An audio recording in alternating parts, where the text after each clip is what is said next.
are formally now recording this webinar that will be saved and shared with you for sharing and for others who were not able to join us today. So welcome everybody to this Peri-Urban Agriculture Future of the Fringe webinar. This is the first of our transition and recovery series focusing on urban agriculture in Australia. My name is Nick Rose and I'm the Executive Director of Sustain, the Australian Food Network. We are a national not-for-profit organisation and network and a registered health promotion charity whose mission is to reduce the burden of chronic dietary related disease and ill health through strategic and collaborative interventions to design and build healthy and sustainable food systems.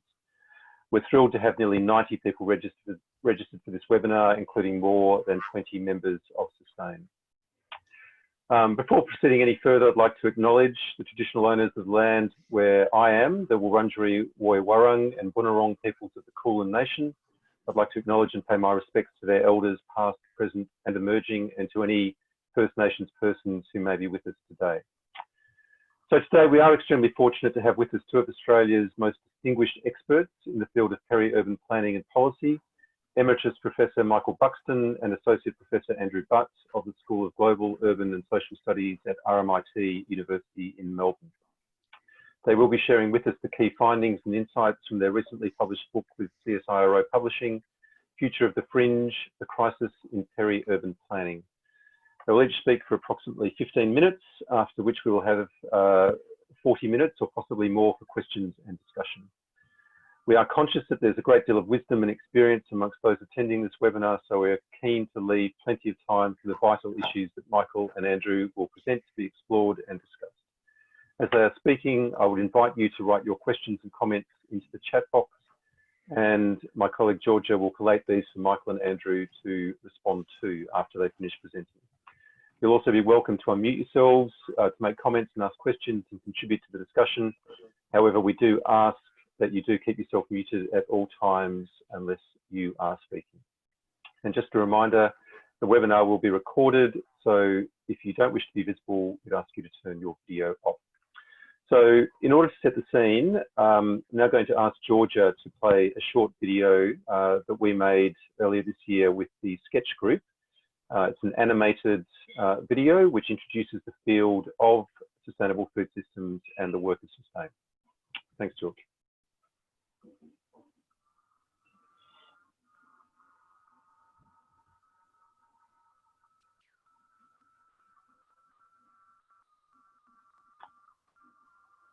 George, I can't hear that.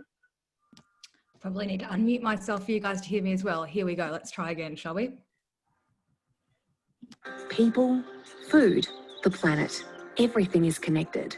Microbes, soils, water, seeds, sun, farmers, animals and birds, food, health, communities, businesses, government. Together, we all make and drive our food system. The people, processes, infrastructure and policies that put food on our tables every day. The health of our food system impacts us all. And right now, our food system is sick. In the summer of 2019 to 20, Australia burned like never before. We are rightly fearful for our future.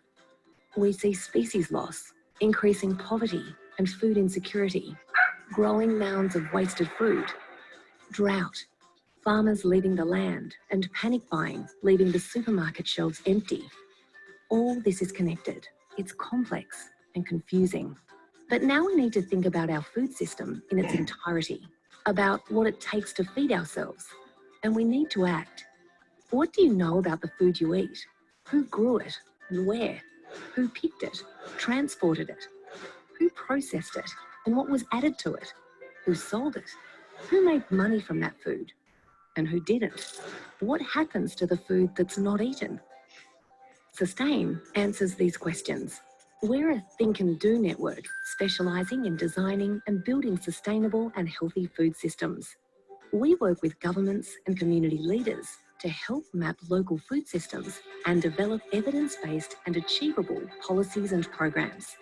Sustain sows the seeds of change with events, policy work, practice and thought leadership, capacity building and collective action. We connect local farmers with schools. We support migrant women to realise their food business dreams.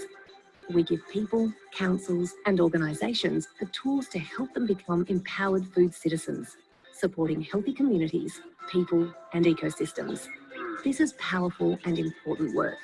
We can only do it together. Are you ready to lead the change in your community? We can help. Sustain.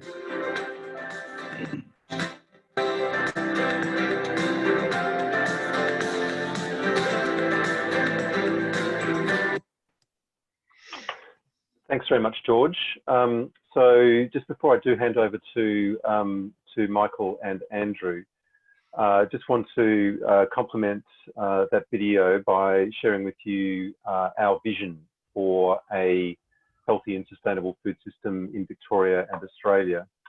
So this is a flourishing food system which cares for and respects human and non-human life based on the full implementation of the universal human right to adequate food, full recognition of First Nations food sovereignty, and the shared understanding and valuing of food as a commons.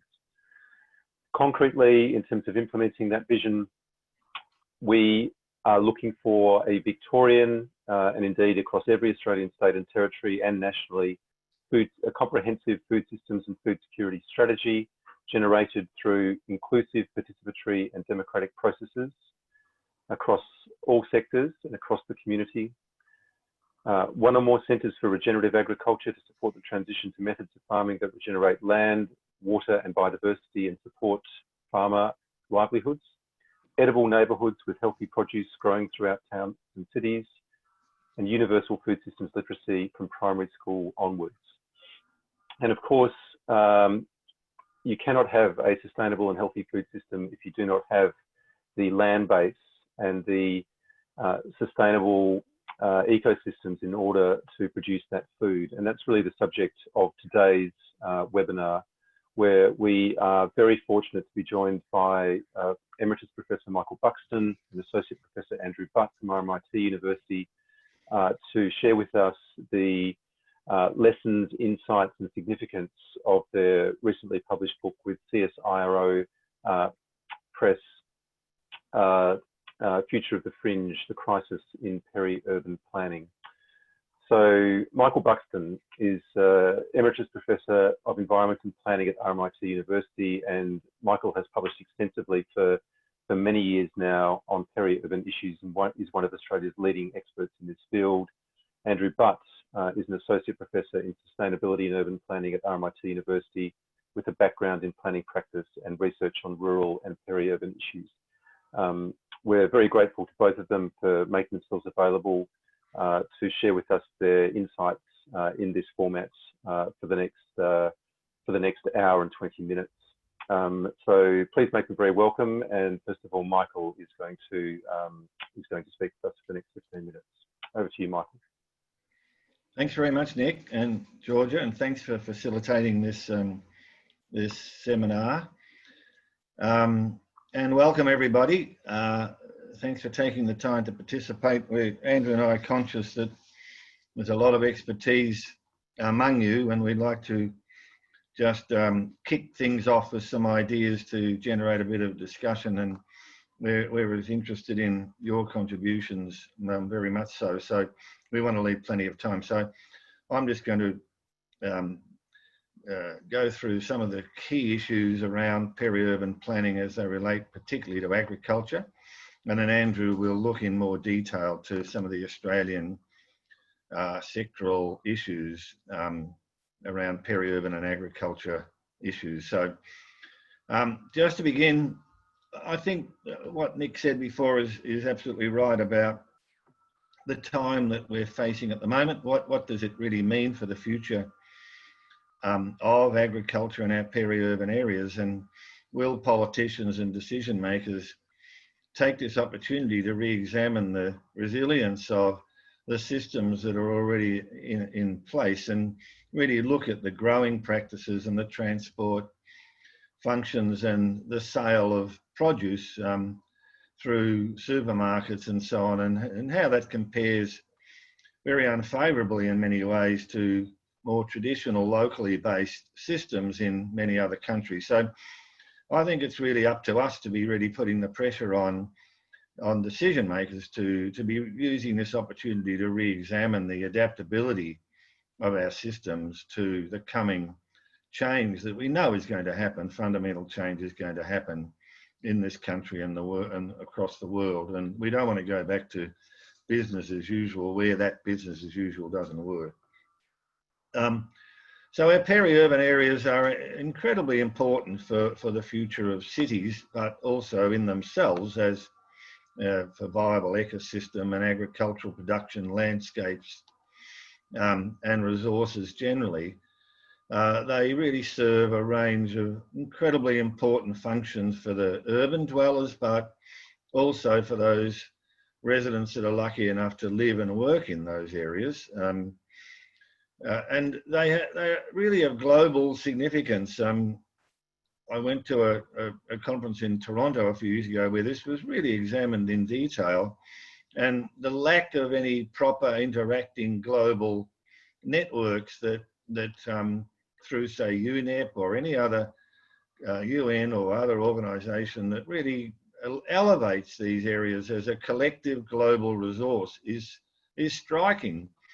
And I think we really have to get these on the global agenda through these international forums because they are so important. In Australia, and in the US and many other countries, particularly in the rapidly developing Asian mega city areas, peri-urban areas have been too often seen as just land in waiting development. They've been seen as an urban development resource that's expendable to the pressures and interests of development and the money that can be made there. And this has traditionally been the situation in Australia, despite periodic attempts to alter that approach. Some of the main means that have been used in Australia and across the world to protect peri-urban areas have been urban growth boundaries and the use of green belts.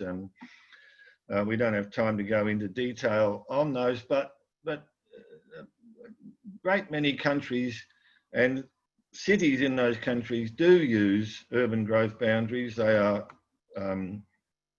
often very strictly applied, and long-standing green belts do exist. In Australia, though, where they've existed, they've tended to be seen as flexible techniques, always amenable to change at the behest of the development lobby, and governments have routinely acceded to that pressure. No more or no worse example of this can be seen than in Melbourne, where even in 2002, when the government did bring in a legislated urban growth boundary, which is the strongest method of control, requiring the approval of both houses of Parliament to change the boundary, that served as no inhibitor to governments and oppositions and the development lobby, and 43,000 hectares were rezoned in 2010. And that's just the latest story in a very sad story of urban agriculture loss in Australian cities. And we can see this again in Melbourne, where all those early agricultural areas have all been lost. The traditional agricultural areas around Doncaster and Ferntree Gully and Bentley and Ormond and so on, gradually from the 50s were built over.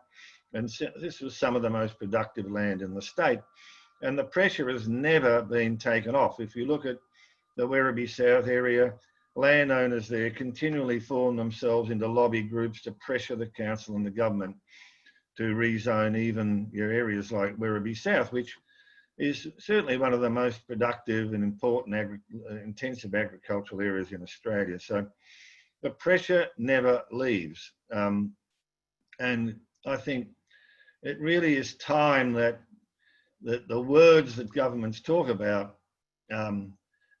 really come to mean much more than words, and it's only through lobby groups pointing out the critical importance of peri-urban agriculture in particular, but also all those other functions that peri-urban areas serve. Will this attitude that peri-urban land and agricultural land on the fringe of a city is expendable? Some of the conflicts, I'll just very, very quickly, just in a few minutes, run through these, just to get them out there. There's this conflict between urban and agricultural uses. This is a huge debate across the world. It's raging in America at the moment. The American Farmland Trust, for example, identified 30 million acres were lost around American cities between 1992 and 2012. In 20 years, 31 million acres, and there's an annual loss, roughly they estimate, of about 3 million acres at the moment. And this is highly contested by a lot of agricultural economists and development groups, saying that really this poses no immediate threat because there's plenty of land left, and this only represents a small proportion of the total land available for agriculture. And if we look at cropland across the world, cropland excluding pasture covers about 12% of the Earth's ice-free surface. About 3.2% of this is expected to be urbanised by 2030. Now that's incredibly serious. Over 3% of the currently used international cropland is expected to be urbanised by 2030 in 10 years. So this is a global problem of great significance. And urban spread is a continuing cause of cropland loss, and we must remember that the population of the Earth is going to increase at least by another 50%, extraordinary as it may seem, and people are going up the food chain. Food tastes are changing, there's much more pressure on land, and all this adds up to a very bad story.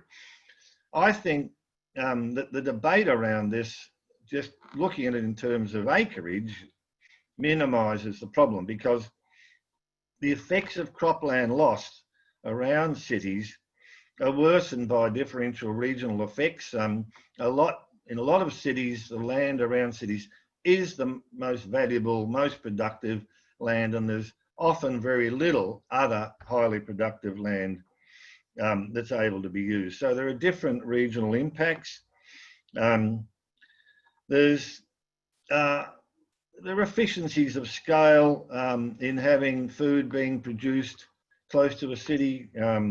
Transport costs are much less. A lot of the land around cities that is being built over is not only highly productive, but it's irreplaceable. There might be other agricultural land, but its cost of bringing into production, transport costs, and the lower quality of the soil, and particularly with climate change affecting so many broad scale rural areas, a lot of this land is in practice irreplaceable. Peri-urban agricultural land also often confers multiple benefits. There's often significant important areas of native vegetation, efficient water use. Much of the land is not irrigated, so it's not affecting, say, around Melbourne, your northern irrigation impacts around and in New South Wales, inland areas that are being rapidly still brought into production. Peri-urban land water use is not affecting that at all.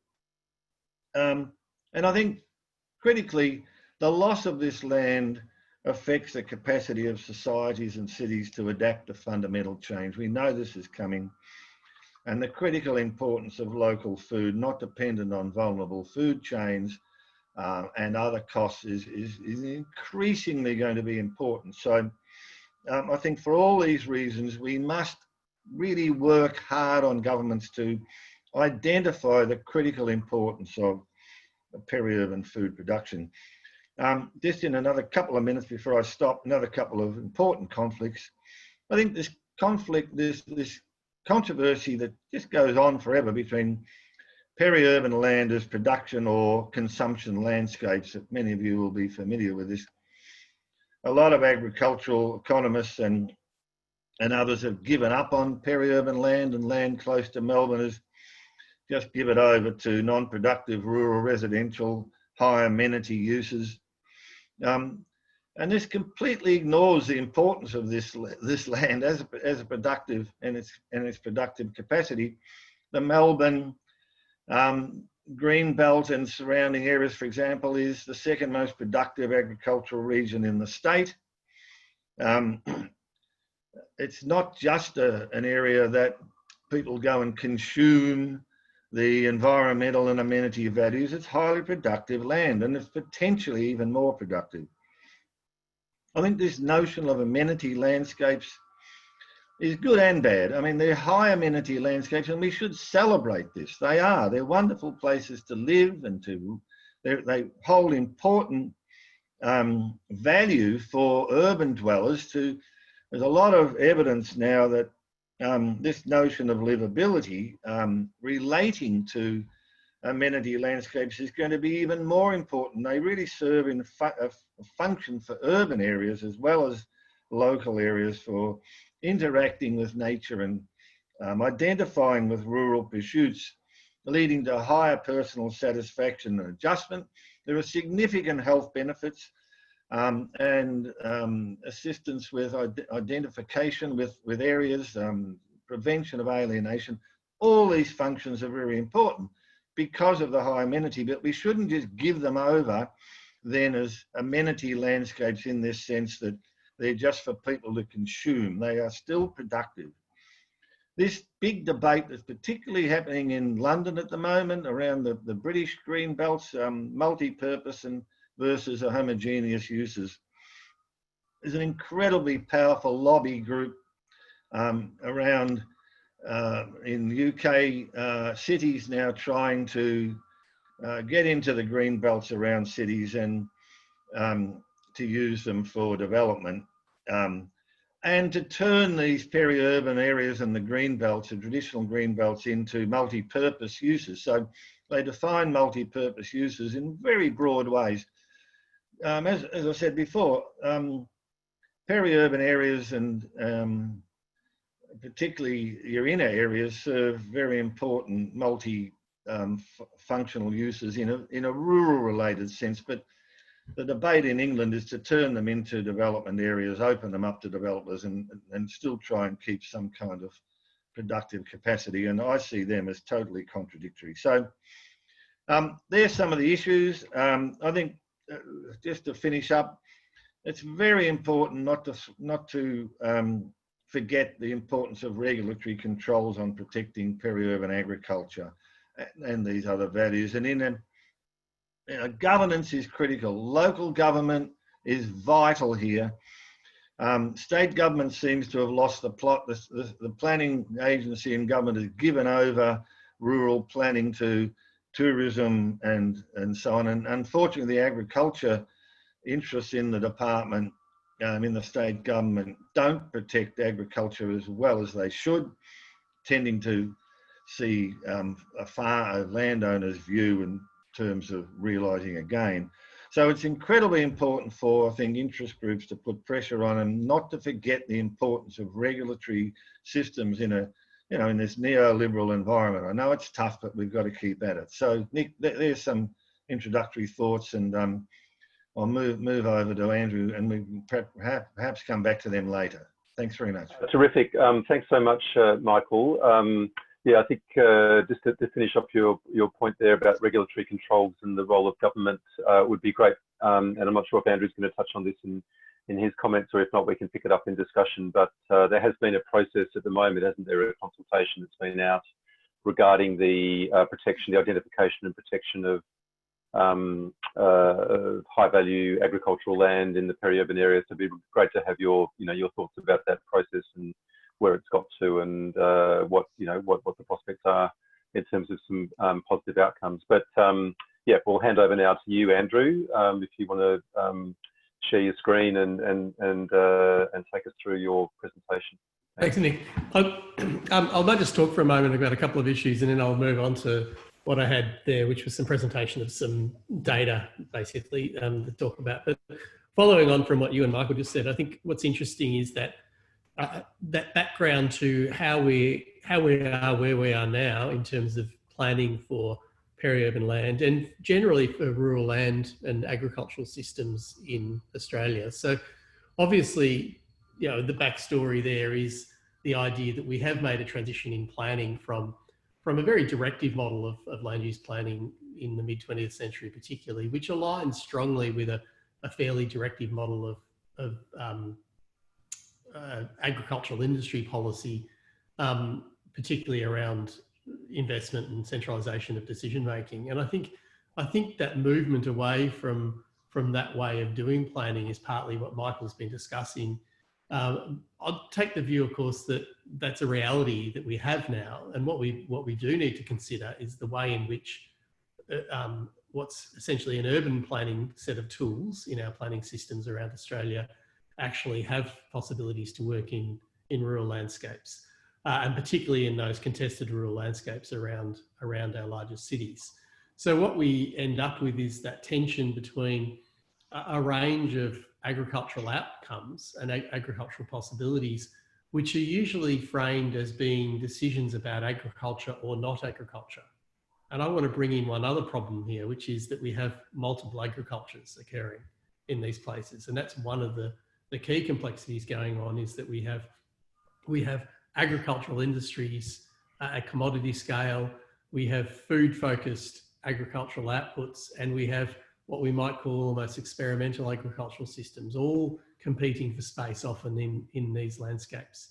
So I wanted to talk a little bit about that and how planners see it. And I also wanted to bring up the idea of the way in which planners actually go about trying to understand these landscapes and their futures. And in part, the role given to planners in doing that is, as Michael suggested, a consequence of other sectors of government, particularly things like agricultural departments in Australia. And I'll talk to, I know that varies slightly. I've worked with South Australian agricultural departments and Western Australian agricultural department who have a slightly different view about land and place. But in general, Australian agricultural departments have shifted their focus to being about an industry. And certainly national agricultural policy is about industries, not place. So that's meant that the field of thinking about what we do and where we do it has come down to planners and often come down to local government planners. And I'll make one more note before I go on to my slide set, which is, you mentioned, Nick, about the high quality agricultural land review. Well, in fact, interestingly enough, it's of course a strategic agricultural land review. And the nature of what strategic agricultural land is, as opposed to high quality agricultural land, is one of the interesting dilemmas we have. And I notice ASOC's there on the chat. I commend the state government in Victoria for having a go at this critical problem. But it also, of course, point out that they're also the state government who have generally been expanding our urban growth boundaries excessively. And maybe we'll see a change to that in an era of lower population growth. And that might be a point of discussion that we can have afterwards. And so I'll just quickly go through a couple of slides. If I can share my screen, and please give me a moment, folks, if I can just make sure this actually works. I'm sharing the screen and I'm going to try and make it a full screen view. So I'm hoping this works. And if you can see a big white screen, I hope.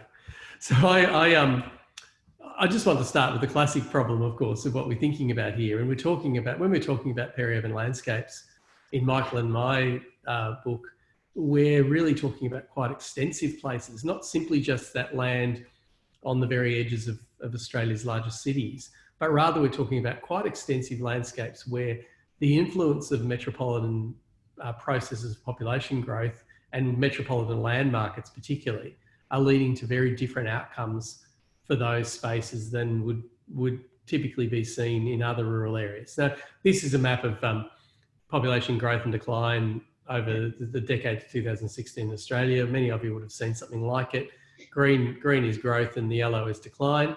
I'm hoping you can see those contrasts the way I can here. of course, we know that.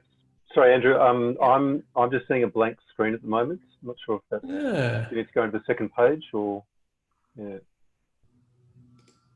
What about this? All I've got at the moment is just a white screen. I'm not sure if anyone else can see anything different. But, yeah. Can anyone else see anything different? I've Yeah, got this little thing asking me to resume my share, but it won't let me maybe do that's it. what you need to do. Resume this share, perhaps. Yeah. But how does one do that? And it won't let me. George, you're not sharing your screen, are you? I'm not. Oh, there we are. Oh, there we go. There we go. Yeah, well, that's right. So we've got page 3. Okay. We've got page 3 now. So can you see a map of Australia? Yes. Yeah. Okay. So clearly it won't let me do it in a full screen mode. So my apologies for that. You'll just have to wear my my computer screen. It's fine, Andrew. Yeah, so I wanted to show you that map, and it's a classic map of population growth and decline in Australia. And of course, we know that the growth pressure in Australia, Australia's population growth over the last 15 to 20 years has been quite phenomenal. Certainly compared to other OECD nations, it's one of the highest growth rates in the world. Obviously, there's other places in the world where rates of growth are much higher, but for the type of economy and situation Australia's in, we've had a considerable population growth rate, and it's focused very strongly on and around large Australian cities, particularly in southeastern Australia, southeast Queensland, and to some extent in southwest Western Australia, although that's slowed. This map, of course, shows us that Northern Australia is seeing population growth rates and parts of inland Australia, but they're from very small bases, often related to things like the trajectories of mineral and other resource industries going up and down. But I did want to focus strongly on that sort of areas around cities like Melbourne, Sydney and Brisbane, where we're seeing phenomenal growth occurring in and around the city fringes. Australia's growth is still focused around fringe suburban places. The fastest growing areas are in fringe suburbia in Western Melbourne, for example, south of Brisbane. Despite the fact we've seen a boom of inner city growth and a boom of some sea change, tree change movements, we're still seeing suburbia and its expansion as the key to Australia's population growth. So these are the areas we're interested in, and we're interested in them beyond just the fringe of the city. We're interested in how planners think about them, and we're interested in those very complex landscapes. And this is an area just outside of Lilydale in Melbourne, for example, where we're seeing areas of high value viticulture butting up against scattered urban suburban style development, and of course also the expansion of the urban fringe occurring all at once. And so how planners see these sort of landscapes is of course usually between the binary between urban and rural places. But for peri-urban places, it's the multitude of uses and their conflict, which is just as important. So of course, part of that story is the background to why it is that people see these places as valuable. And Michael mentioned that notion of amenity landscapes as being important. People buy that product, and it's a very valuable product in an Australian cultural understanding of the good life. And so to try and maintain those sorts of landscapes is actually an important part of that sort of product placement for new housing. But equally, we know that it eats itself in the end. And so that's what we've seen in terms of the levels of urban expansion we've seen over a number of years. So in our book, we're really talking to that issue of how planners perceive that problem and have visualised it. And particularly around places like Melbourne. So here's population growth in areas like Phillip Island and South Gippsland, in parts of areas around Geelong, areas just on Melbourne's northern fringe. And these are typically areas where suburbia is not the issue, but rather a form of sort of ex-urban or peri-urban development where people are living and working, living as though and working in the city, but growth is extending beyond its boundary. So this is the kind of area we were quite interested to look at, quite extensive areas heading 100 or more kilometres from the city, and sometimes areas where levels of population growth, particularly that growth derived from metropolitan areas, and levels of commuting were the important indicators of change in the landscape, and including in urban areas. This is a map showing us areas around Sydney and Canberra with, in the dark colours, high levels of people aged over 55. So in my research over a number of years, the notion that ageing is a key driver of peri-urbanisation is important too. So this is about the experience of Australia as a country where people make choices about the sort of third age of retirement as being an age at which they'll make life choices to move out of our larger cities, but probably still stay within their reach. So there's a set of drivers of population pressure, particularly in housing pressure, which are very important in our understanding of why these places are under threat, if you like. But it does beg the question, of course, though, we're talking about relatively low levels of growth. And so what is the sort of pressure on agriculture? And Michael alluded to some of those before, where the pressure is about land markets that don't behave as agricultural land markets should. And it's also pressure for an expectation of a kind of place and what that kind of place might look like and what that does to food systems, whether they're at scale food systems or whether they're food systems which are smaller scale, potentially alternative food systems to what's been there traditionally. I'll note, of course, that peri-urban areas have always been the home of novel food systems. And in fact, you can look at the Victorian Novel Industries Act, I think of about 1892, which was an attempt to try and encourage peri-urban areas to have much more complex agricultural systems in areas like hops and herb growing and the like. So these are not new things to try and understand how to maintain an area where you've got complexity of systems. And of course, this is the other great driver of peri-urbanisation, which is the capacity of people in situ to actually attain metropolitan work. So in areas around Adelaide and Melbourne, where you see well over half the population travelling to metropolitan areas for work every day, this is the great benefit and cost of peri-urban areas, where we have either a symbiotic relationship with the opportunities for urban work and urban economic possibilities, or a very problematic relationship where places just become dormitory suburbs. And so, these are, again, in the work we've done and the examples we look at of agricultural systems, these are great opportunities. This is how you have an agricultural system where people have potential for off-farm income, or alternatively, it's a rural landscape where people are living and working somewhere else every day, or something in between those two things, I suspect. And so in our book, and these are just some charts from the book itself, if people are interested, we can talk about them later, but Michael made the point before, of course, that peri-urban areas, particularly on the immediate fringe of the city and those more extensive areas, are fairly valuable in terms of agricultural shares. And a place like Victoria, that's very much the case, where we see peri-urban regions becoming, making up a considerable share of agricultural output,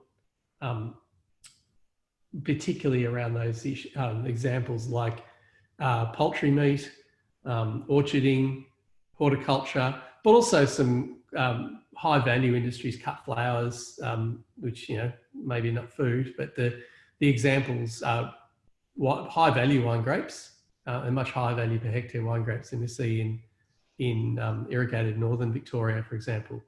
So they are examples where there's continued output, and that output's continuing to be valuable. And of course, we also see that there are areas where the output per business and the output per area is a much greater yield and a much greater value per business. So we see examples where lots of small farm businesses, and this is from the agricultural census based on estimated value of agricultural output, are highly valuable in these areas. And some work by people like Sarah James, of course, in Sydney suggests to us that these are also areas where many more businesses fall under the radar of the agricultural census, particularly around things like small scale growing for niche markets. And she did some work on Asian fresh green markets in and around Sydney, and found that many of those businesses were employing people and marketing directly and not falling within the agricultural census. So this is not even a fully true picture here, but we know that the yield per hectare in and around peri-urban areas is much higher because it's the valuable land that Michael's talked about, and because there's also highly valuable outputs going on in those places. South Australia is another example where the protected agriculture of not only the Adelaide Hills and the sort of amenity landscapes, the protected agriculture for, say, the vast tomato growing regions on the Virginia Plains are really good examples where output is high and the commodity value is considerable, as well as the employment value and the access to employment markets that provides, being closer to urban areas. And of course, the other story is that we've got, and this is a graph that shows us the bottom of this is sort of a footy sock graph, if you like. The bottom darkest colour are those businesses with an estimated value of agricultural output of under 100,000 a year in 2016. So presumably businesses which are overall, in terms of the farm income they'd provide, probably below an average household income, right through to those that are over $1 million. And in the peri-urban areas around Melbourne, you see, of course, that in beef cattle growing, most businesses are earning well below an average annual family income. But as we saw in our commuter chart before, that's probably not a problem. It does compare unfavourably in terms of that industry and the economies of scale that industry might require. But certainly it suggests it's hobby farming. And of course, for planners, hobby farming is a problem. I would wonder whether that's the case truly though, but for the planning system, it sees it as such. And most planning systems are designed to sort of only have, large scale agriculture or urban areas and nothing in between, which I think will become more of a problem for planning systems. On the other end, of course, we have something like poultry meat, where the vast number of growers, in fact, even a bigger number of growers are at scale in and around Melbourne than in Victoria overall. So it's an industry where it operates at scale and it has to make decisions looking forward over decades or more about the possibilities that the site they're at now will come under some threat or contestation in coming years from urbanisation or things that look a bit like urbanisation and end up with the sorts of land market costs or neighbourhood disputes that are going to move that industry on. So just in terms of thinking about why some of this issue matters, and it matters to us, and this is a map of Melbourne's urban growth boundaries. The darkest colour is 2005, the original urban growth boundary as it was constituted.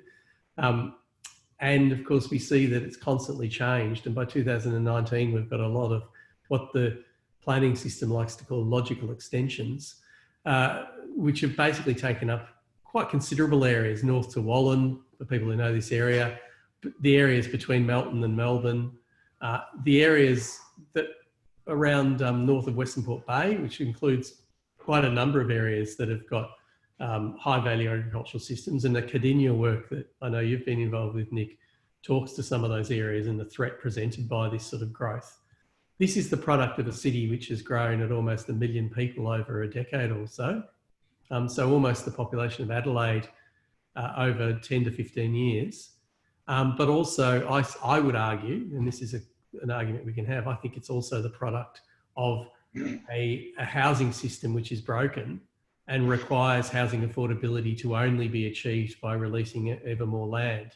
And so I think it's timely for us to think about this, particularly potentially in a collapsing housing market and in a slow period of population growth, for us to consider whether we can continue with a model of affordable housing which relies consistently on growth into the urban fringe for seemingly its only solution. And I'll just finish up with this photo, which I quite like, an aerial just not far from Bacchus Marsh, and to think about areas of urban growth occurring and not just hobby farming and not just sort of scattered grazing, but some high value, in this case, period irrigation occurring, which have got high investment and high outcomes, possible outcomes for production, but are also at times being encroached upon by urbanisation. And this is a story we're seeing right throughout Australia. I think the importance of it is for us to consider where the limits might be, how transferable these sorts of farming systems are, particularly in an area where we know that the next best solution to them, which is northern Victorian irrigation, is under its own threats from water security, particularly around, Australia's largest irrigation system is water insecure and continues to be. And of course, right now, where we know that the sorts of stretched supply chains that are global and national are really under threat, and we really should be questioning how well those stretched supply chains are working now and can continue to work. So I'll stop sharing my screen, and I will. So I see a couple of questions here about urban planners too, and I'm happy to answer those. So look, just to sum those things up, I suppose the main issues I've got here is the way in which we understand urban growth, but also the way we understand agriculture in peri-urban areas. I mean, I'm talking as a planner here, or in the research I've done with planners, which is firstly that many of them don't understand that very well. But secondly, also that there's an historical expectation that we should understand planning planning for agriculture as a simple binary between urban and rural places. But peri-urban landscapes, to me, reveal the very complexity of understanding the possibilities and tensions that exist within agricultural systems and food systems.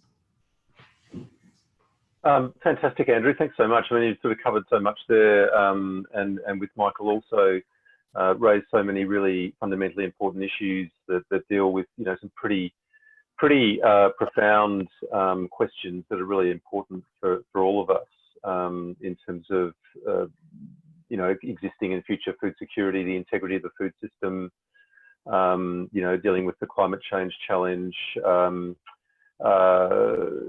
also, some pretty sort of, important questions for planners and the planning system, and even I might suggest the education of planners, that point you were making just in the last one about how planners perceive and understand agriculture in a kind of like a binary context, and maybe that raises the whole question about, planning degrees and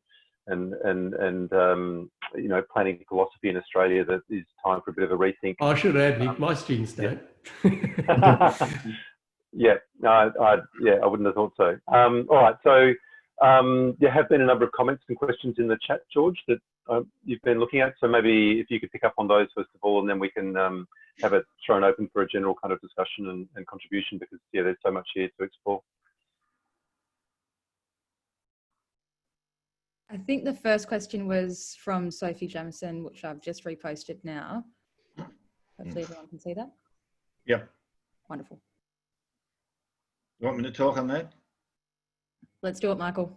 Okay, so very quickly, that's a very important point, because under the current planning system in Victoria, the Victoria planning provisions, the government determines the content of the provisions, right? So local government's role is to select from a standard set of planning provisions, zones, overlays, and so on, and to apply them to land. And so it's a very important role, because councils, I mean, when I was involved in local government in the Upper Yarra Valley in the old regional planning days, we could develop our own zones, subject to the state government approval, and we did. And we tailored them to very, very focused local uses. We can't do that anymore. So it's very important to pick the best fit, or the closest fit to the land characteristics, and that involves zones, overlays, and so on being chosen wisely. There are fundamental problems with those zones that local government can't do anything really about, because they can't change the zones. They can try to bring in stronger local policies and under the new system, there's a better chance of doing that. So it's important to pick the best fit. Now, we did a quick study, we did a big study of this back in 2014 and found that in the broader peri-urban area that Andrew identified outside the Melbourne Greenbelt, councils had almost all chosen the worst fit. They hadn't selected the right overlay or any overlay at all, and they'd chosen the wrong zones. And it was a really bad fit. And a lot of councils are suffering from that because they're getting development pressures on their rural landscapes that they don't want, but they can't do much about. So it's terribly important to get the strategic planning fundamentals right in applying them into a statutory set of controls. One other quick point on this, maybe it can link back into that question about the review of high value land that's happening at the moment. The state government is reviewing high value agricultural land as part of a peri-urban review. This might help matters. It might give councils more tools and it might allow the state government to be much more controlling. But I am very worried about this review. I don't think it's, I remain to be convinced, but reviewing just high value, identifying high value agricultural land is only part of the problem. And peri-urban areas are the classic landscapes where there's a set of interacting sectoral issues that in complex ways are interacting. Bushfires, for example, affect grape production and so on. So there's a whole series of interacting pressures. And if you pluck out just high value agricultural land and try and protect that, then we're missing out on fundamental issues in a broader sense that Andrew was talking about with what else can be produced on land that isn't identified as high value land. And of course, there's a lot of agricultural value in other land. So this is very limiting and I'm very worried about it. And just to finish on this, planning itself has one fundamental direction and objective in protecting peri-urban agriculture, and that is it is intended and must control land markets. Now, Andrew touched on this. Without proper planning controls that stabilise and even lower land value, the development benefits of developing land are always going to overwhelm the potential returns in the short term from agricultural production. So it's critical that planning does its job and deals with land markets and stabilises the value, and that can only happen with strict regulatory controls. Yep. I'll just quickly add, really quickly, that I mean, I suppose there's the other tension here is that we see examples of local government and local government planning and local governments as elected councillors making really bad decisions too. So we kind of have to temper our thoughts about what's going on as not simply being a contest between state and local government, I don't think, but rather having a fundamental insight to what the strategic intent of this process is. Alrighty, are we ready for the next question? Wonderful. Let's go to Liz Clay. Will the high value ag land in peri-urban areas include Baw Baw Shire? Yeah, actually you could answer that better. Yeah, okay. I'll introduce myself. I'm Asok Rao. I'm the Manager of Planning Projects at the Department of Environment, Land, Water and Planning. I've been tasked to manage the review of the Peri-Urban Green Wedge project, which is called Planning for Melbourne's Green Wedges and Agricultural Land. A bit of background, I've actually come from local government for 13.5 years at the city of Casey, which is one of the areas that Michael talked about, lost about 5,000 hectares of primary agricultural land in the 2011 urban growth boundary expansion. So I quite understand those issues. I suppose the difference, look, last year there was some work that the government did, and this has come out of Plan Melbourne, which is about supporting Melbourne's agricultural land, but also reviewing the Green Wedge planning provisions, but also a Labor government commitment in the last election to permanently protect these areas in legislation. So those type of background, that's all been put into one project, and that's what the project we're we've actually released a paper to local government, and we're releasing a really detailed suite of planning changes and options to the community on the 12th of August. So it's probably the most significant set of planning scheme and planning, strategic planning and planning changes probably in the state's history, and it actually has a number of key legislative changes proposed that we want to look at securing agriculture for. So I suppose the difference, so this project comes out of the Strategic Agricultural Land Project, which was a project that people might be aware of last year. There was some consultation around that. I was consulted when I was at local government at Casey around it. And that looked at identifying strategic agricultural land across Melbourne, using a range of kind of criteria around soils and access to markets, whole range of different type of criteria. The feedback we got back from that work was that what happens to the land that's not strategically agriculturally important? And that was a really strong feedback, especially from local government around, okay, what happens to land that's not got great soils or not got great access? What happens to that land? Is that land going to be earmarked for development? So the biggest change we've done with this new paper we're about to release, we have released to local government now and workshopping that with them, but on the 12th we'll workshop with a whole range of stakeholders across the peri-urban area, is that we're now saying that all land within 100 k's of Melbourne, so this is 100 k's, so it's 33 municipalities that are affected, is strategically important. So it's not just going to be this bit of land in the peri-urban area that's strategically important, it's all land within 100 kilometres of Melbourne. Farming and green wedge zone land is strategically important. So it's important because of a number of reasons. This part of the state is going to be less susceptible to greater drought and greater severity of drought because of climate change. So there's going to be a lot more rainfall proposed in this part of Victoria. It's obviously got great access to markets and the largest population in Victoria. But also there are some really key agricultural kind of outputs. So the region I used to work in, Casey, 90% of asparagus, Australia's asparagus, comes from that region. The Werribee South irrigation area, 0.02% of that land produces 10% of Victoria's vegetables. 78% of Victoria's strawberries come from the Yarra Valley. So it is a very strong agricultural region for not only Victoria, but for Australia, the peri-urban area.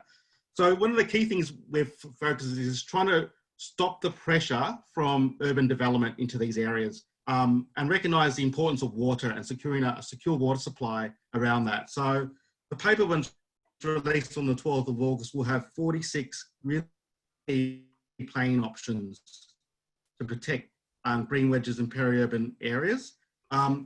Agriculture is not the only kind of value of these areas. There's a whole range of other values they provide. So they provide values around, areas for renewable energy, areas for waste resource recovery, areas for airports and buffers and things that you can't really fit in the urban area because they have a whole lot of amenity packs, so they go here. But I suppose the paper's really focusing around protecting these areas for those type of uses, but with a key focus on agriculture. So one of the things where, there's 46 options. Some of those options are quite detailed options around legislative change, and there might be things around how do we put green wedges into legislation more? How do we kind of protect the right to farm and using the right to farm legislation, which is actually legislation being passed in Tasmania and New South Wales? How do we stop subdivision not only in green wedges but in the broader rural peri-urban area? So maybe you're looking at applying those kind of both houses of parliament kind of criteria to a much broader area than just the green wedges.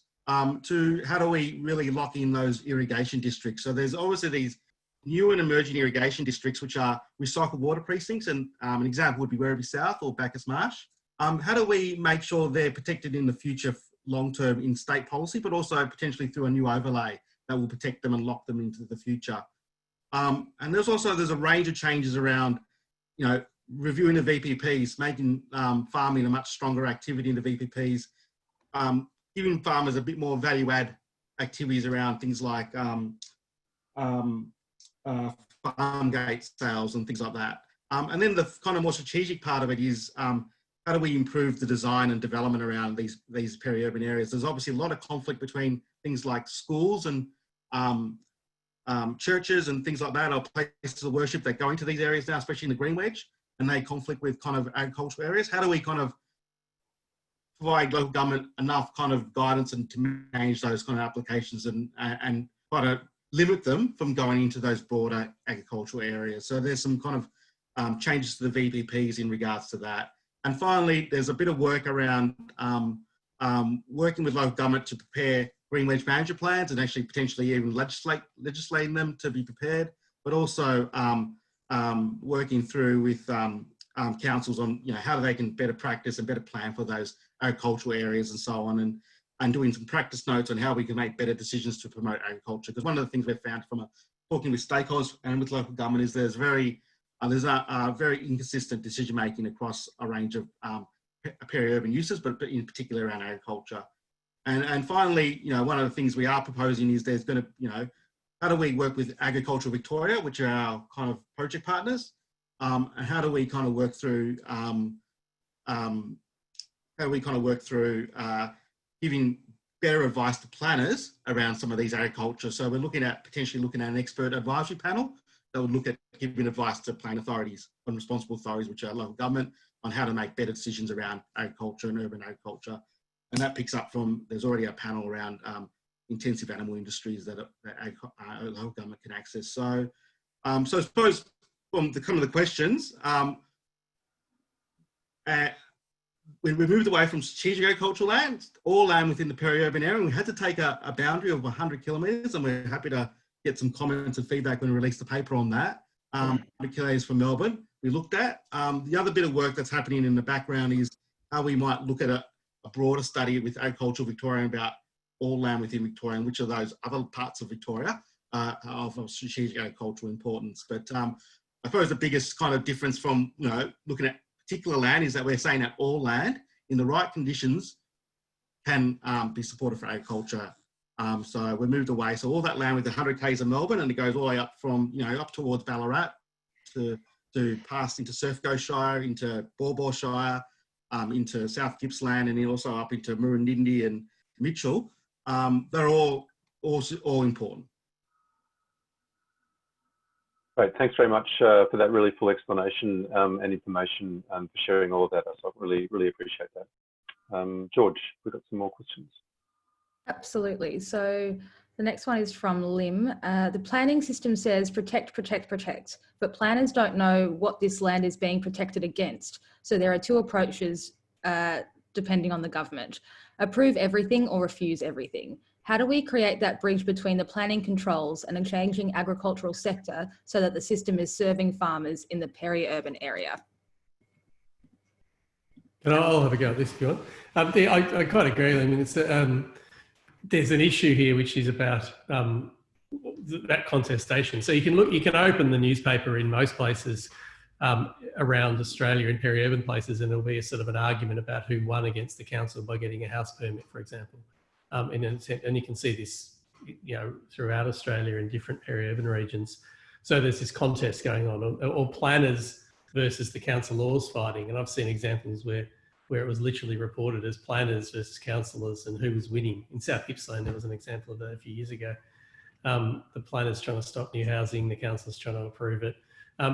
I think part of the issue that you pointed out is what's actually the long-term outcome. And ASAC talked about a few examples of thinking about all land as having strategic possibilities, and therefore there should be some strategic thinking about what goes on there.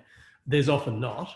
And the part of the issue here, I suspect, is that in most instances, people's view about whether agriculture is a large at-scale activity or agriculture is a small activity. And I noticed someone, Lisa, you mentioned about, there's no such thing as hobby farming. I generally agree, but what there is potentially agricultural activities that occur at scale and those that don't, or agricultural activities where you need to live there and those that don't. And planners have a lot of problems about the twin processes here of preventing a fragmentation or loss of agricultural possibilities in the future, but also the idea that they are attempting to protect the integrity of an urban system.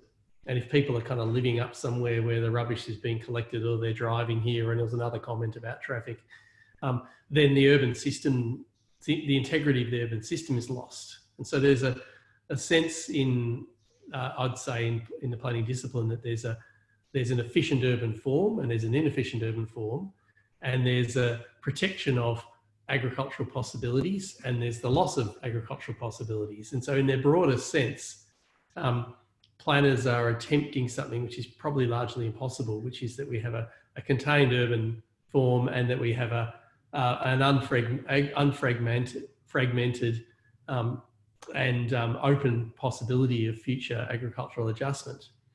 So when we're making decisions, or when planners are making decisions about the encroachment of new or novel or small or fragmented activities into rural landscapes, the conundrum, of course, is that, and I've interviewed planners about this very issue. The conundrum is that they think, firstly, that someone's probably just lying to them and it's not really a farm. The second is that they see themselves as the heroes against a kind of a process of change that no one else cares about. And the third issue, is, of course, is that foreseeing the possible complexity of agricultural land uses is something the planning scheme hasn't done very well in the past. We plan for urban areas as though there's multiple uses. There should be places where people live and places where people work and places where people shop. And in rural areas, we assume that there's sort of this very static, particularly agricultural areas, a very static set of uses, and there's just this.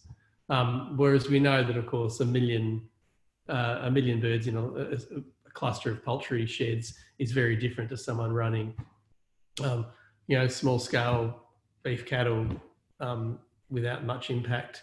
But even as Asa pointed out, the intensive agriculture review came out of the fact largely that the planning system was unable to differentiate very well between large scale feedlotting and small scale supplementary feeding.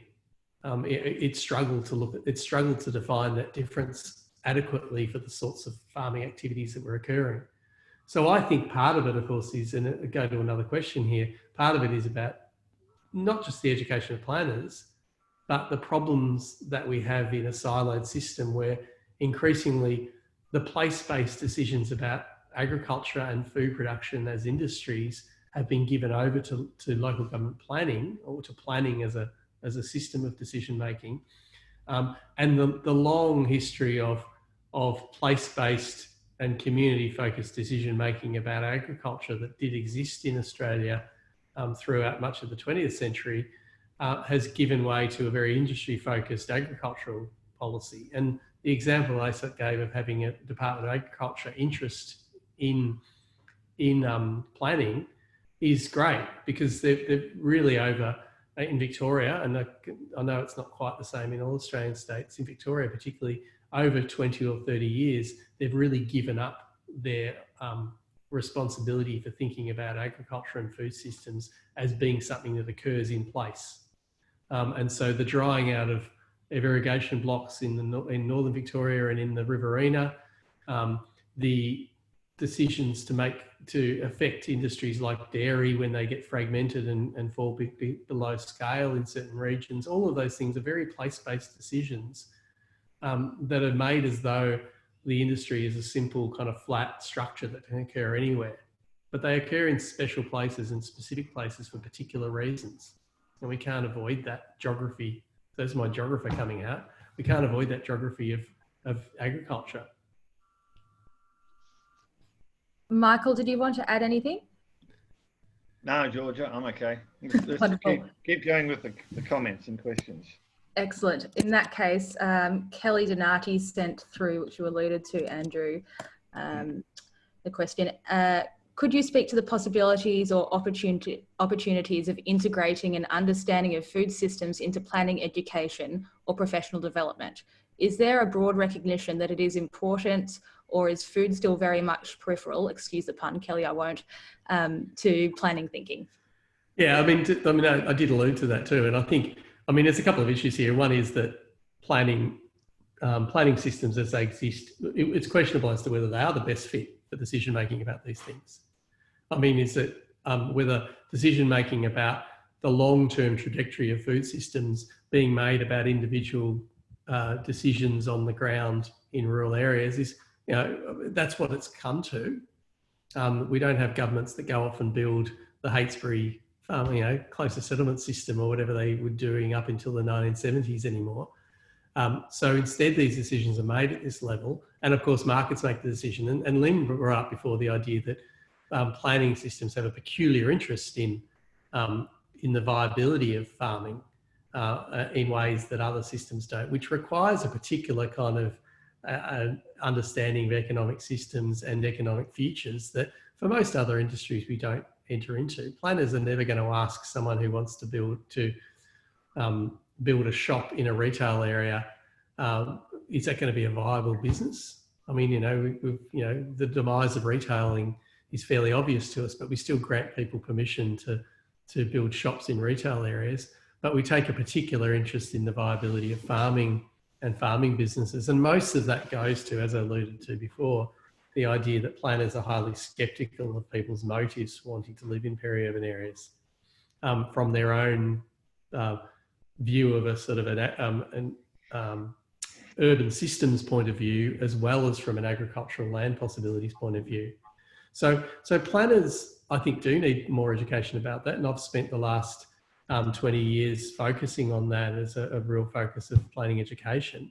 I think most planners, right through from when Michael discussed in the 1970s and onwards, when some of these issues arose with Alan Hunt and others putting in protections around Melbourne and similar examples going on around other Australian cities of a sort of realisation from the 1950s and 60s that car-based urbanisation has an impact in these places.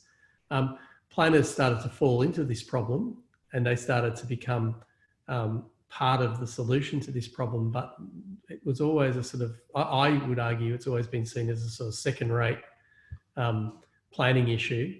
And for most planners, they've fallen into it and taken on a set of norms and assumptions that have been given to them by planning systems and by other people involved in planning, rather than necessarily a thorough education in those issues. All righty. Next question we have from Ran Soma. I'd be interested to hear how you think land banking could be addressed. At Cardinia Shire, we have a lot of developers buying land on the periphery of the urban growth boundary and then leaving the land unmanaged and lobbying the state government to rezone it and include it in the urban growth boundary. Give this one to you, Michael. I'll have a go at this. There's various ways to deal with land banking. Land banking is a problem right through Melbourne, for example, in the commercial areas, in the inner areas. But in the agricultural areas, yes. What happened when the legislated urban growth boundary was brought in 2003 in the original legislation, was that it signalled to the development industry where they could buy land and lobby the government to rezone the land. So developers, and a very limited number of them, bought up much of the land around the urban growth corridors. For example, as I mentioned, a couple of you have mentioned the Casey area and the food bowl idea there. So developers bought up this land, and ironically, where the urban growth corridors, the four at the time urban growth corridors, were delineated, and the urban growth boundary was brought in around that, this served as a signal to developers where they can actually buy relatively cheap land and then lobby the government to expand the boundary. And that's exactly what they did by creating a scare campaign that we were going to run out of land. And John Brumby was foolish enough to buy this. And we had this 43,000 hectare expansion of the urban growth boundary in 2010. Now, land banking, and a lot of this land is gradually being brought in, it's being sat upon. Its value rose by up to 7 times, right? So there were incredible capital gains on this. The landowners often made a tax-free profit because they bought this land before capital gains tax came in. So huge profits. So land banking has to be discouraged. There's 2 ways to do it. One is by just government stopping this constant rezoning of land and moving of the growth boundary. And governments keep saying we're never going to do it again, but they're recidivists, right? They just keep falling back. We're never going to do this again, you know, and they do it. And you can see why they do it, because they're subject to lots of pressures, and we can see politically all the time how politicians cave into vested interest groups. So one way is to stop that and stick to the strongest form of legislative control, and the current urban growth boundary is the strongest form. But the other way is to levy strong taxes on land bankers.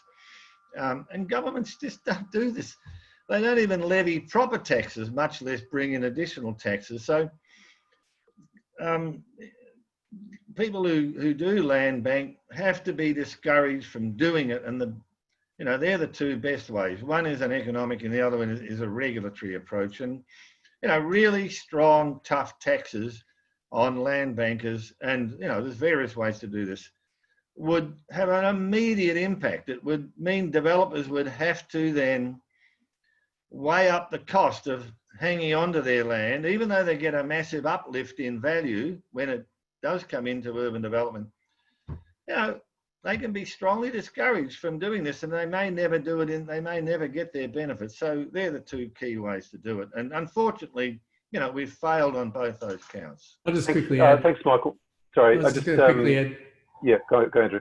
No, so Nikki Morrison at the University of Western Sydney has done some very interesting work on the politics of land banking, sort of in the Badgerys Creek Airport and Fringe area of Sydney, if people wanted to look that up.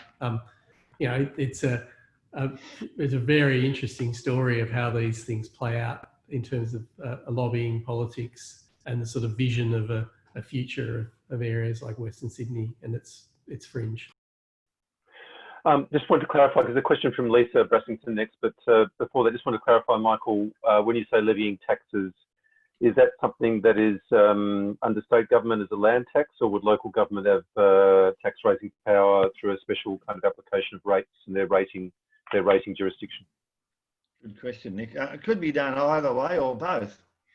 There's no reason why local government couldn't be brought more into this process. In fact, it would be a very good thing, I think. If a bold local government was to put a special land banking levy on through its rating mechanism, it's not going to wind up in court, do you think, from a Lend-Lease or someone like that? Well, this is why state government legislation has to oversee this entire process of the taxation system. And state government has to get its focus right on what it wants to achieve, right? That's the first thing. And secondly, they have to then adopt really directed, tough techniques to achieve what they want. I don't think we can afford in Melbourne and Australian cities any longer this pussyfooting around, incremental, dealing with a problem that works for a while and doesn't work in the long term. We are at a really critical point, and I notice there's been a number of questions about what does the current crisis mean? We have to recognise that we're moving into an entirely new state in the world, and peri-urban areas and peri-urban agriculture is a critical part of the future of civilization. Now, governments have to clearly work out what they want to achieve and what they want in the long term. And then they have to adopt tough, consistent techniques. Now, the taxation system, okay, governments have to bring in proper legislation. If local government's going to be part of it, then they have to legislate for that. Alrighty, well, on that note of the impacts of COVID, we have the question from Lisa Brassington. There has been a benefit of COVID-19 and the refocus on locally produced food for refreshing and renewing the value of peri-urban agriculture and the firming of a permanent urban growth boundary. If so, what are the top 3 for us to champion, communicate and lobby? And just underneath this question, I'm going to post Anthea Fawcett's, which just talks about on the other side of that equation, reimagining high density urban living. Yeah, I mean, I might just talk to this if that's okay, Georgia. I mean, obviously, this is a interesting time. It's if you imagined if you're wanting to try and design an experiment, you know, where no one went to work for a couple of months much and everything changed, it'll be kind of quite an interesting experiment in urban economics in general and in a number of other things. I think what the question we've got to ask is, and while tempting to think that people are much more interested in local food production, I'm wondering, and this always comes up in forum like this, the degree to which people actually think and care about these issues and what that takes to make that change. I suspect that people seem to be moving pretty rapidly into some business as usual behaviours, even right now that the footy's back. And so there's sort of the idea that, you know, that this is a great time for people to reconsider things like stretched food systems. I mean, I'm hopeful, but I'm not entirely sure that people necessarily would do those things. But the one thing I am interested in, though, is what it might mean for us that we're probably going to go through a period of low economic growth, which is, I'm not suggesting that's a good thing particularly, and I know people personally are finding that very difficult right now, but I know we're probably going to go through a period of low population growth. And I wonder the degree to which the pressures of the sort Michael just suggested between the impulse of governments at all levels to promote growth as a solution to an economic and population crisis, even when it comes to just building empty houses, for example, versus a realistic look at what's been a painful period of population growth in a number of Australian cities over the past 20 years, where we've seen a lot of infrastructure catch up, not keeping up, for example, and we've seen a lot of a lot of issues with population growth on the fringe, particularly. So to answer both those questions, I think from my perspective, I think the demonstrable values change that might occur as a result of COVID-19 is interesting, but I'm not holding out for that to happen.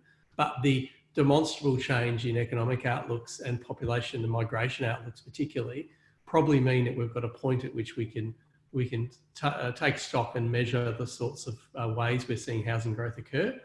In inner city Melbourne, that means we can actually look at the quality, and I don't just mean whether it catches fire or not, but the quality and fit for purpose, the fit for purpose of high-rise and high-density apartments, and on the urban fringe, the necessity to constantly develop vast areas a long way from jobs. And of course, the third thing it does us is to do is say, what does community look like in those places, particularly if you're in a situation where you might see more people working at home or working locally. Maybe community looks different, commuting looks different, the sense of place looks quite different, and that might lead to some different outcomes for housing markets. Nick, can I just make a very quick comment on that? Yes, of course, Mark. Just very quickly. We did a study a few years ago at RMIT that looked at the potential for increasing the density of the corridor growth density from, at the time it was about 12 lots per hectare to 20 lots per hectare, and then 25 lots per hectare. And we found that a 45% land saving in the corridor, within the corridor boundaries, could have been gained from an increase in the density at 20 to 25 lots per hectare. And that would have prevented the 43,000 hectare rezoning of that land. We worked out the amount of land that would have saved would have prevented the need to expand the urban growth boundary. And we put this to government at the time, showed them the findings, and Brumby and the others were not interested at all, because the development lobby had convinced them the only way to do this was to expand the boundary.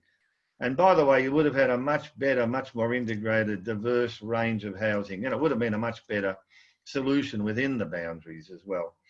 Just on the point of the COVID, look, I think Lisa's question is a really interesting one, because what are the implications? I think, without going, we haven't got time to go into them, but supply systems have held up pretty well, but there has been substantial increase in interstate movement of food. So that's been an interesting development. I think there's huge potential for the importance of water reuse. We've all been talking about this for many years, but I think governments really have to look at that water reuse for agriculture in peri-urban areas. And we know we've got that capacity supply there. It's just not being used. There's been an interesting issue internationally about picking of fruit and, picking of food in intensive ag areas from, how do we actually get it off the land when we haven't got backpackers and so on. Labour's been restricted through countries being closed down and so on. So there's an emerging issue there where the food can be produced. It's got to be picked and delivered. But I think one more point about what we've learned out of this, I think it's utterly critical that we retain the capacity for change and adaptation. And that means once you build over peri-urban land, that's a permanent change, right? Once you develop it, once you carve it up for smaller subdivision, or as can happen under the current systems, you can have massive tourist developments, integrated restaurants, conference centre and tourist developments, right next to, in the green wedge and the rural conservation zones. That loses the potential capacity for innovation. So I think we need to build legislatively into our planning and legislative systems the need for precaution. The precautionary principle should become a legislated requirement that we must retain this land. I don't know what food systems are going to be developed, what new innovations will be there in 20 or 30 years, but I do know that if we don't retain that capacity through retaining that agricultural land, we won't have those options. So we must keep options open, and I think that needs to be built in to any legislative and change into government thinking about future peri-urban issues. Absolutely. Thanks very much, Michael, for making those points. So, George, we've got a few questions still to go. So just wanted to check in with everyone if, we have got the capacity to stay a little bit extra. I'm not sure, Andrew and Michael, if you're happy to keep going for a few more minutes and deal with if we keep our answers brief. Okay, all right. So yeah, obviously people have to go, please go. Otherwise we can keep going for questions. Back to you, George. And if you've got a couple of reminders for people who do need to leave, perhaps. Absolutely. So I might just start off with those reminders and then we can continue the discussion. We do have our next webinar series, which is on the 15th of July. So I'm just going to repost the link in there for you now, in case you wanted to book that one ahead. And all of our online events are free for members. So joining as an individual is only $30. We're going to be doing a number of webinar sessions. So I reckon you may as well do it, but who would know I'm biased. And thank you to Michael and Andrew for extending the time you're willing to share with us, and thank you for your time so far. The next questions we have, again, we're going to do a little grouping between Karen Campbell's question. I'm just going to pop that in the chat now. From a planning and environmental sustainability perspective, is there a role for policymakers and planners to promote some forms of agriculture in preference to others? For example, promoting environmentally sensitive plant production to produce. Lower cost substrate for a plant-based diet over promoting meat, milk, poultry production. And tying that in with Anita's question. Sorry, I'm just pulling them up in front of me now.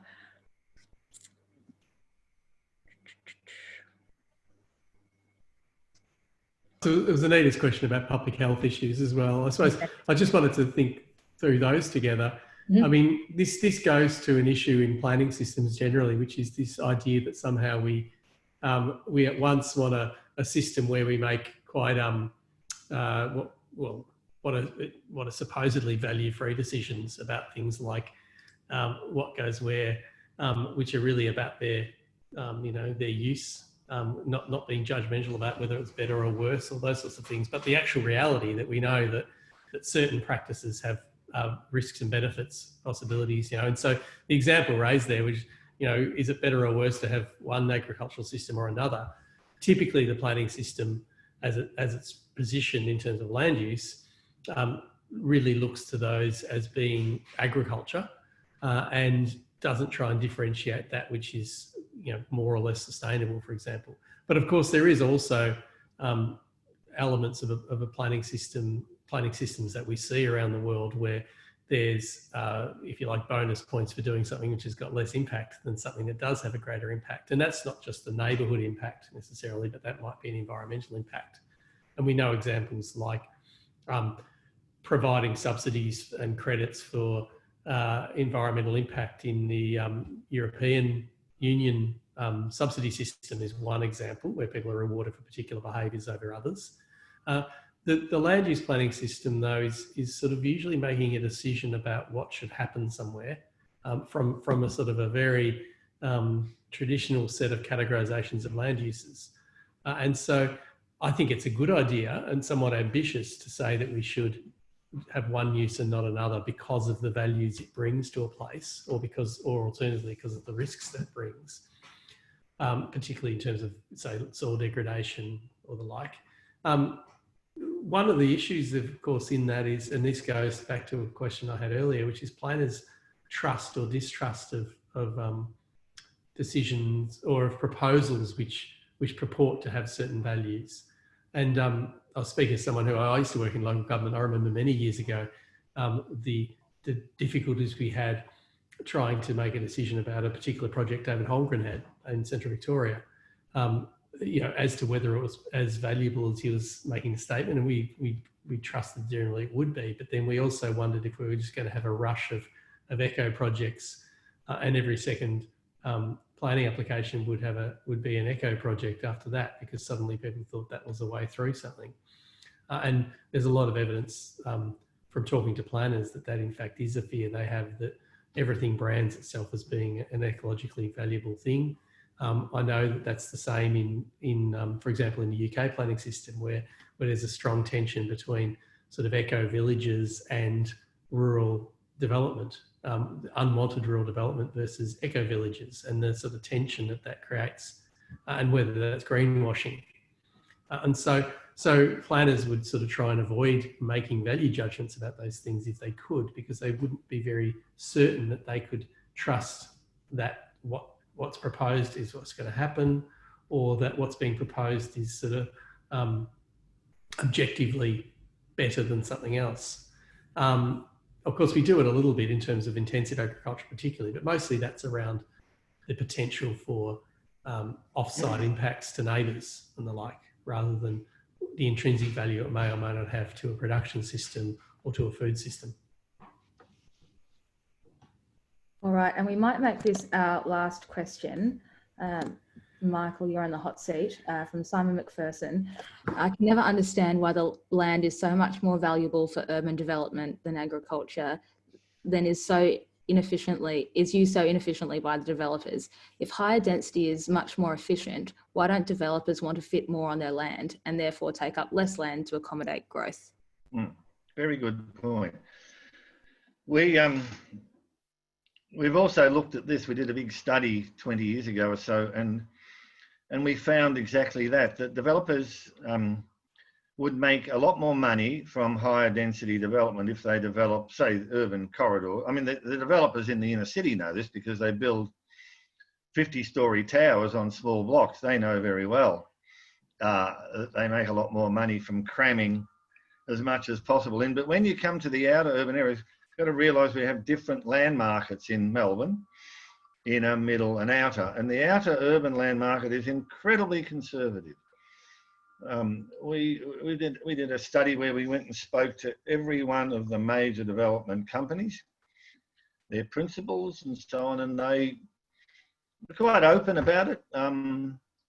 They had a business model which made money for them, and they didn't want to change it. So we actually said to them, look, you would make a lot more money by redesigning your subdivisions to provide greater housing diversity and density. You don't just cram more people onto the same amount of land. You actually design different housing types and sizes, and affordable and bigger. and you get a lot more return for your infrastructure costs. That was one of the main benefits, right? You're getting a lot more dwellings in a linear way per metre of infrastructure, and we did the figures, and they admitted it, but I think it comes down to the conservatism of the development industry, and you can see this being reiterated when being forced now to provide a slightly greater range of lot sizes.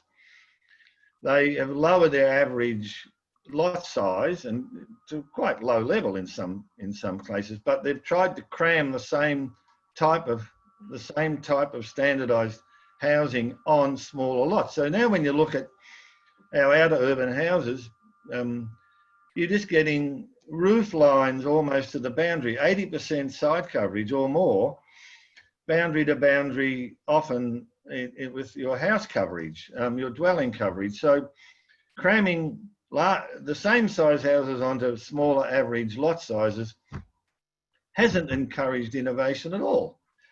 So I think the answer comes down to just the basic conservatism of the housing market. They've got a building model that's worked for 50 or 60 years and they don't want to change it.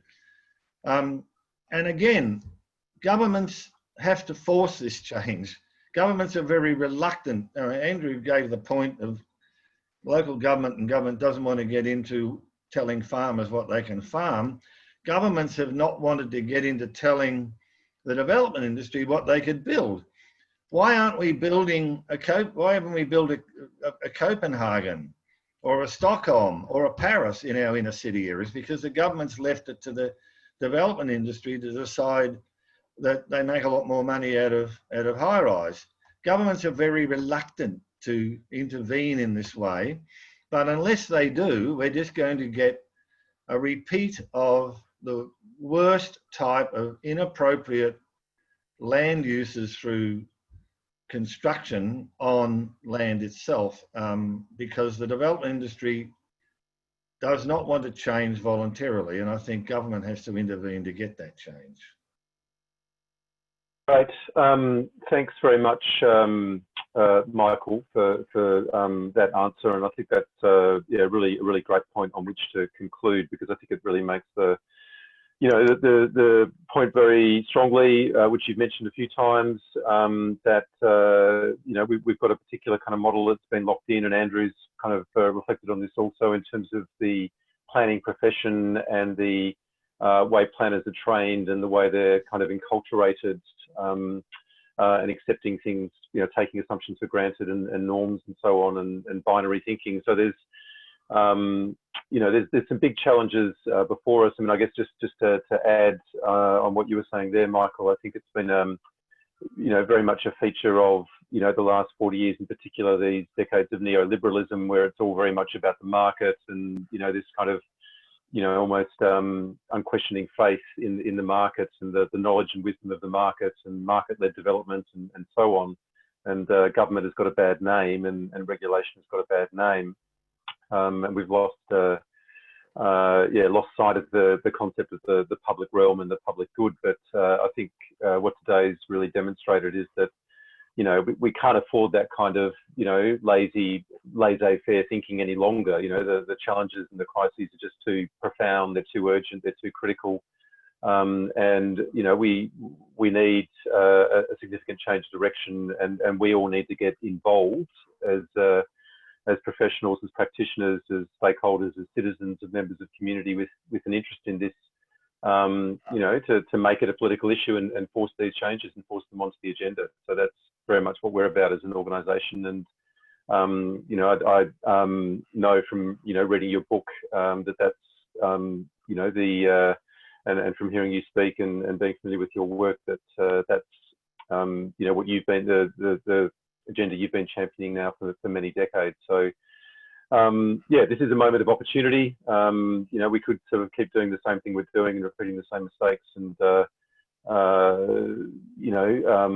find out the error of our ways when it's all too late, or we could use this time to really make some profound shifts, and that's, I guess, the hope. So perhaps that's a good point on which to conclude. And thank you, thank you to particularly to Michael and to Andrew for your generous time and sharing your expertise and your knowledge. Thank you to Georgia for the coordination and setting all this up, and thank you to everybody for attending. And yeah, please do give us any feedback, any suggestions for future webinars, and yeah, we'll be letting you all know about our webinar next month on young farmers and pathways to support young people to go into agriculture. So unless anyone else has got anything that they would really like to say, we'll leave it there, and we'll make the recording available later. Thanks very much. Thanks, Nick. Thanks, guys. Okay. Thanks a lot, everyone. All right. All right. Thank Okay. you. Thank you. Thanks very much. Thanks. Goodbye. Thank you.